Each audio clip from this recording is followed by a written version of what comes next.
Hi guys, it's Ariana. Welcome back to my channel. So for tonight's video, we are going to be reading some more scary stories. I am going to be featuring some nails today. So this is from my friend's brand. She is the owner of Scorpio Nails, and these nails are so stinking cute. She sent these to me, I think it was last week. I bought a set from her and she surprised me with the set. So thank you so much to Sam for sending me these beautiful nails. I'm so excited. She didn't ask me to make a video or anything. I just like to feature a random item at the beginning of all of my videos. Plus, I'm really excited because a couple of brands have reached out to me recently, and I'm going to be having a couple sponsors in the next couple of weeks in a couple of my videos because a few brands have reached out and asked me if they want to work with me, and that is so fucking exciting. I am so excited that brands are finally starting to see me, and that's just such a cool feeling. So I'm also going to be featuring a different candle today. So this is from the Shy Wolf brand. It's not sponsored. They have no idea who I am, but I really like this candle. It smells like nostalgia, plaid scarves, and maple lattes. It's like the perfect fall scent.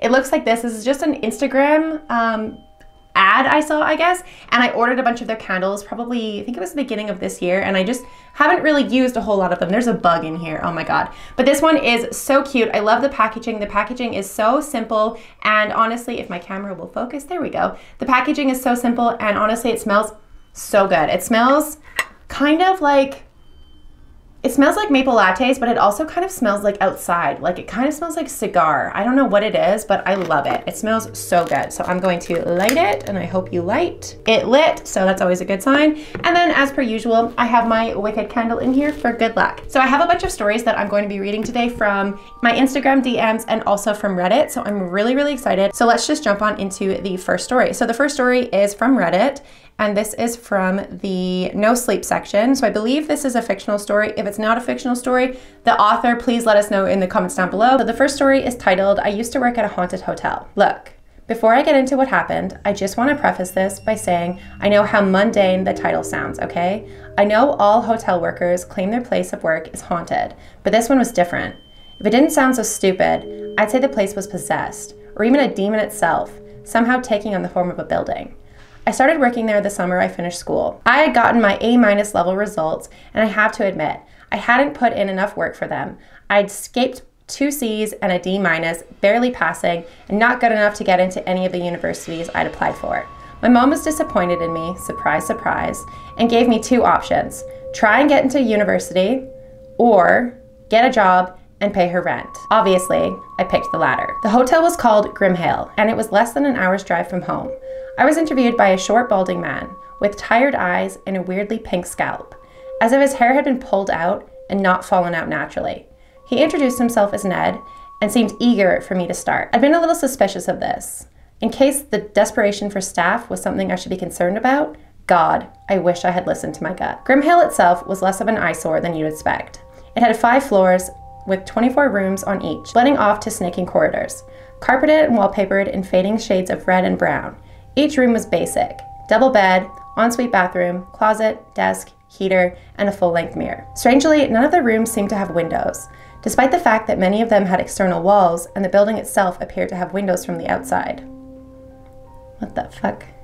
At first, the experiences were minor. The front desk phone would ring, and when I'd answer, no one would be on the other end. Requests would come in from rooms for extra towels or to make a complaint about something not working, only for the room to be empty when I'd get there. Freshly replaced light bulbs would burst within hours, random objects would seemingly disappear and then reappear again in the most obvious places.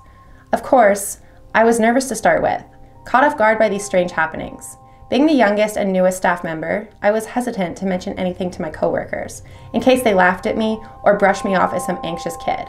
It wasn't until my 3rd month on the job that things began to ramp up. It was past 2 a.m. and I had been sat in the back office with the door open in case anyone came to the front desk, when an animalistic shriek rang out through the lobby. I sat bolt upright in my chair, needle-like prickles running down my spine. For a moment, I wasn't sure what to do.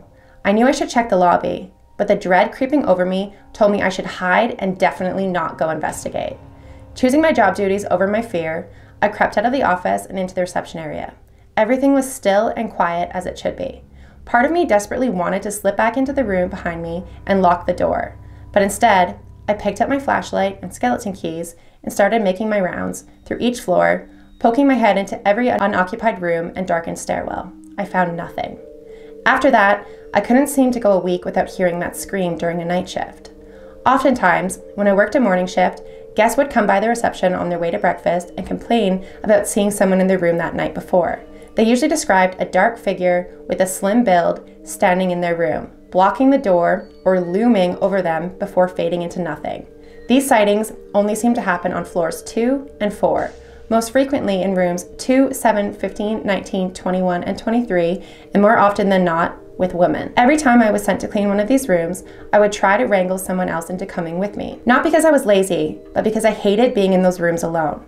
Normally, there wasn't enough workers on shift to allow 2 people to go do a single person's job. It would be fine when I'd first enter the room, but the longer I'd be in there, the seemingly heavier the atmosphere would get. It'd feel like someone was staring at me, constantly, a pressure building in my head until a migraine would begin to burn behind my eyes.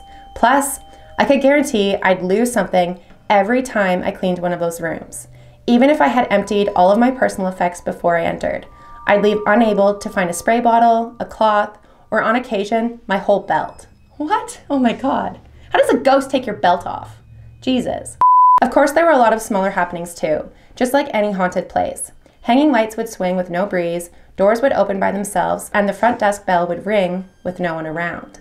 Clatters and bangs would emanate through the kitchen hours after it had closed for the night, and an invisible something would tug sharply on my hair and clothes as well as trip me up. Honestly, while it did all freak me out, I just put up with it. Yes, I was struggling to get more than 5 hours of sleep a night, and my mental state had definitely taken a toll, but for some reason, the idea of quitting hadn't really crossed my mind. Other than the form of a fleeting thought, I was oddly drawn to the hotel, as if under some kind of spell or curse, almost like I couldn't leave. The final straw, however, was when the apparition started appearing. I don't count the shadow man on floors 2 and 4. The first one that I saw was a woman, dressed muddied gray, crying in the lobby. It had been another tiresome night, and my nerves already felt fried by 3 a.m. when the sound of someone sobbing rang out through the reception area. I had rushed out to the front desk, heart pounding and desperately hoping whoever was there was okay and uninjured. Sitting in the middle of the maroon carpet was a woman in a dirty gray tracksuit. The fabric was torn at the knees, and I could clearly see blood seeping through the ragged edges. Her face was buried in her hands, her dark hair spilling like waterfalls over her trembling shoulders.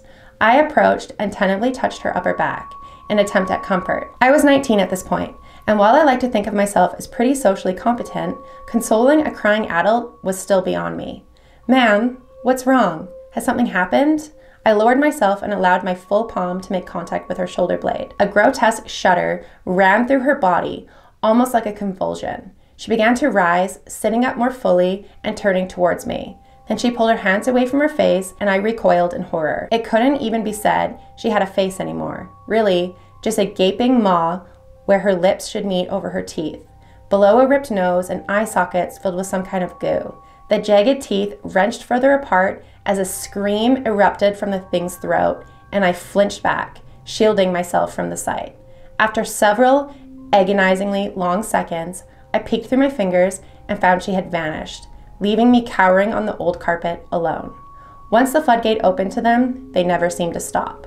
That's as much as I can bear to recount for tonight. I know the nightmares will be back tonight, I'm sure of that. But I know some people are really into this kind of stuff, so ask away. I'll try to remember as many details as I can. Okay, so because of the ending, the way that they ended that story, it makes it sound like that was a true story. So I'm really, really curious if the author ever watches my video. I'm really curious if this is a real story or not, because what the fuck?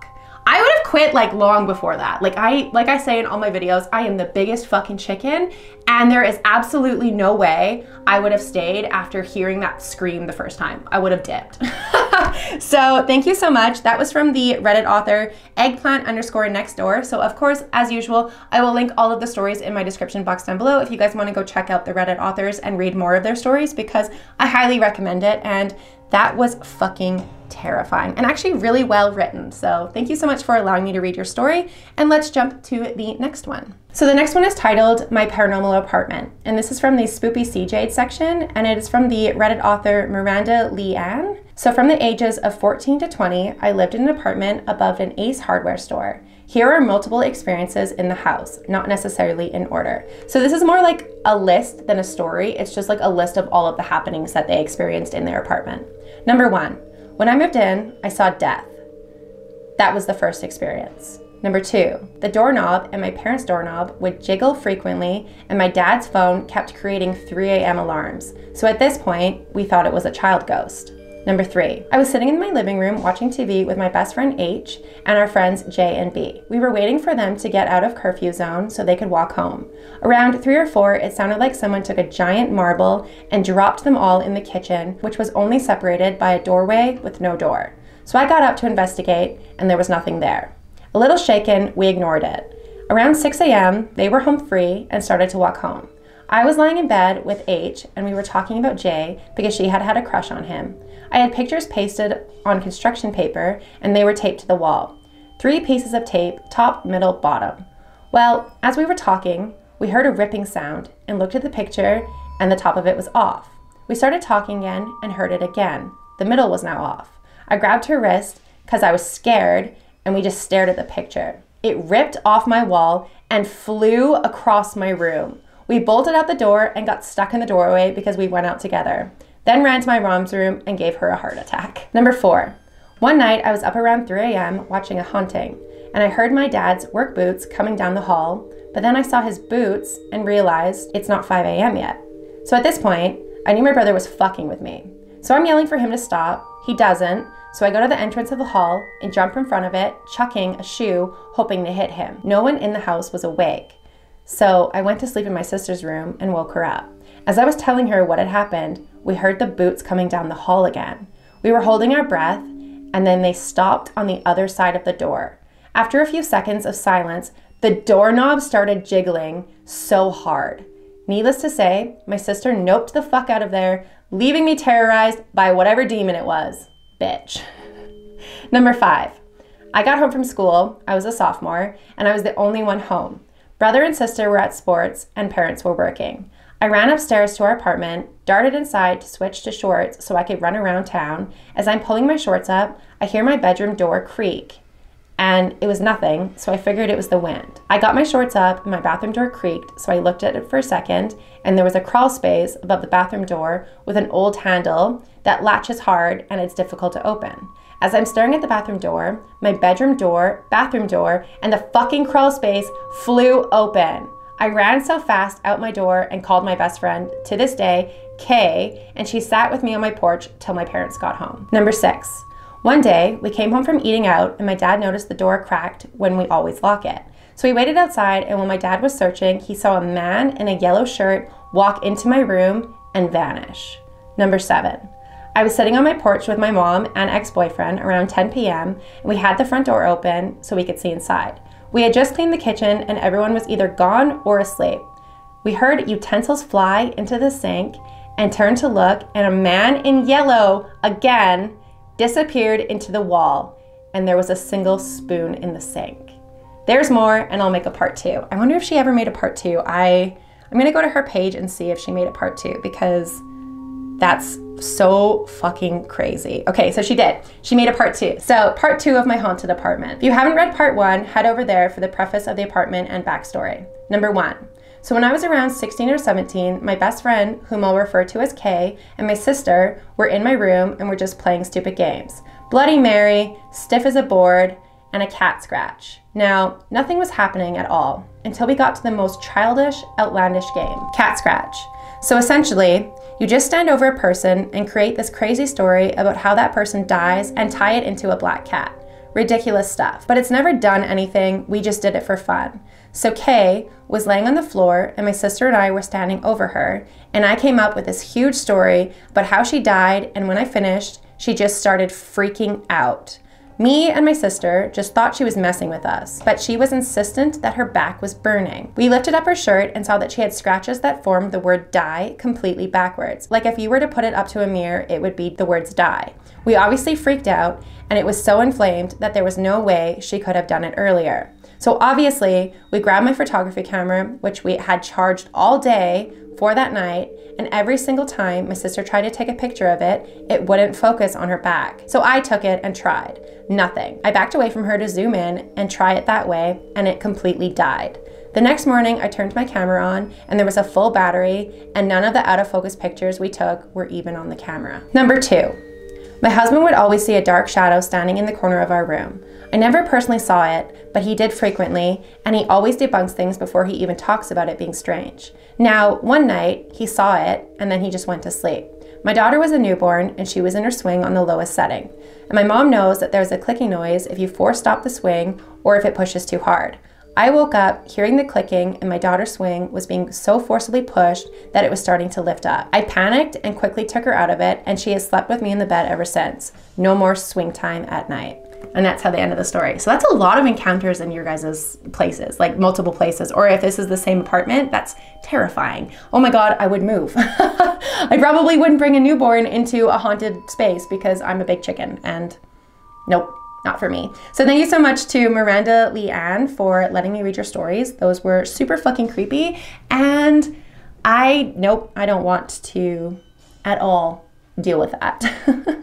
The next one is actually, somebody sent me their story, so I'm gonna try to read it. It's fairly short, so I think I have another few shorter ones that I'm gonna read from Instagram because we're at the 20-minute mark and I have about 10 more minutes before my camera overheats. Okay, so this is from the Reddit user Serotonin. So we've read some of her stories before in the past, and she sent me another story that she wanted to just update on. To pick up where I left off, after seeing my sister's doppelganger twice, my mom claimed she's been seeing it too. My sister and I were pretty young still. I was around 12 and she was around 9. We had both gone to bed and my mom was watching TV in her bedroom with her door open. Side note, what kind of psychopath just leaves their bedroom door open at night? Anyways. My sister still had a habit of waking up in the middle of the night and going to my parents' room to sleep. My mom expected the same thing to happen this night as well. Over the sound of the TV, she heard little footsteps coming down the hall and sees my sister peek into the room. My mom saw her little hand grab the door frame and just her head peek around, noticing the faint silhouette of her, tiny glasses on her face. My mom is confused, reasonably so, because my sister normally just walks into her bed and never peeks around the corner like this. My mom laughed it off and told her to come lay down, but my sister didn't move or respond back. My mom then sat up in her bed and focused on my sister even more. Her heart sank to her stomach. This wasn't my sister. It was a pitch black shadow figure, shaped as my sister. The figure then disappeared into the dark of the hallway. My mom, again being a psychopath, followed it into the hallway.